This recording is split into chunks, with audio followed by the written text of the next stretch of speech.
कभी सोचा है कि बॉलीवुड की कुछ फिल्में इतनी कंट्रोवर्शियल क्यों हो जाती हैं? आज हम इसी पर्दे के पीछे की कहानी को समझेंगे, जहां आर्ट, कॉमर्स और कल्चर इनके बीच एक बड़ी दिलचस्प सी जंग चलती रहती है। ये कहानी है उस महीन रेखा की जिसे हिंदी सिनेमा अक्सर पार करता है। पता है, बॉलीवुड का पूरा सफर ना इसी कश्मकश में सिमटा हुआ है।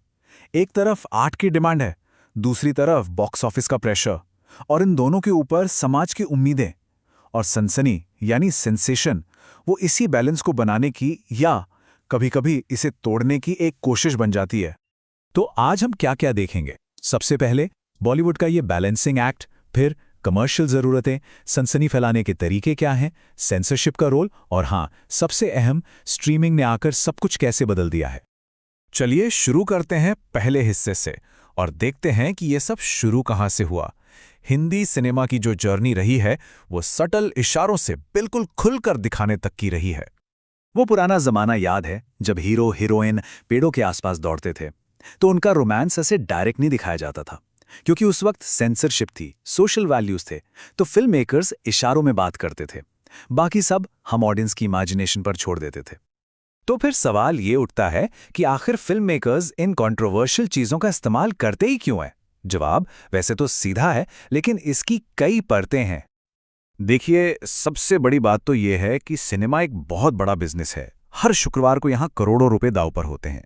ऐसे में सनसनीखेज कंटेंट ऑडियंस को थिएटर्स तक खींच लाने का एक, कह सकते हैं, ट्राइड एंड टेस्टेड फॉर्मूला बन जाता है। और इस फॉर्मूले का सबसे बड़ा हथियार आइटम नंबर। ये गाने फिल्म के रिलीज से पहले ही एक जोरदार बज़ क्रिएट कर देते हैं। सोचिए, म्यूजिक, डांस, स्टार पावर, ये सब मिलकर एक पावरफुल मार्केटिंग टूल बन जाता है। तो ये ट्रेंड अब तक चल क्यों रहा है? इसके पीछे कई कारण हैं। फिल्म मेकर्स कहते हैं स्टोरी की डिमांड है, मार्केटिंग टीम कहती है इससे फिल्म बिकती है, और हाँ, ऑडियंस भी तो अपने फेवरेट स्टार्स को बोल्ड अवतार में देखना चाहती है। बस इसी खींचातानी में आर्ट और कॉमर्स का खेल चलता रहता है। ओके, तो अब उन तरीकों पर नजर डालते हैं जिनका इस्तेमाल फिल्म मेकर्स सेंसेशन क्रिएट करने के लिए करते हैं। और ये सिर्फ एक तरीके तक लिमिटेड नहीं है। अगर हम हिस्ट्री में पीछे जाएं तो सत्यम शिवम सुंदरम ने ब्यूटी के ट्रेडिशनल आइडियाज को चैलेंज किया। फिर आई राम तेरी गंगा मैली, जिसके सीन्स पर काफी बड़ा विवाद हुआ था। माया मेमसाब ने तो न्यूडिटी को स्क्रीन पर लाके एक नई बाउंड्री ही क्रॉस कर दी। और हाँ, द डर्टी पिक्चर, उसने दिखाया कि सेंसुअलिटी से भी एक पावरफुल स्टोरी कही जा सकती है। उसके बाद आया एडल्ट कॉमेडी का दौर। दिल्ली बेली ने शहरी यूथ की लैंग्वेज और उनके जोक्स को पर्दे पर उतार दिया। ग्रैंड मस्ती ने तो सेक्स कॉमेडी को एक अलग ही लेवल पर पहुंचा दिया। और वीरे दी वेडिंग ने, उसने ये प्रूव कर दिया कि फीमेल कैरेक्टर्स भी स्क्रीन पर बोल्ड और बेबाक हो सकती हैं, उन्हें अपनी आवाज मिल सकती है। लेकिन सेंसेशन सिर्फ कॉमेडी या सेंसुअलिटी से नहीं आती, शॉक वैल्यू भी एक चीज है।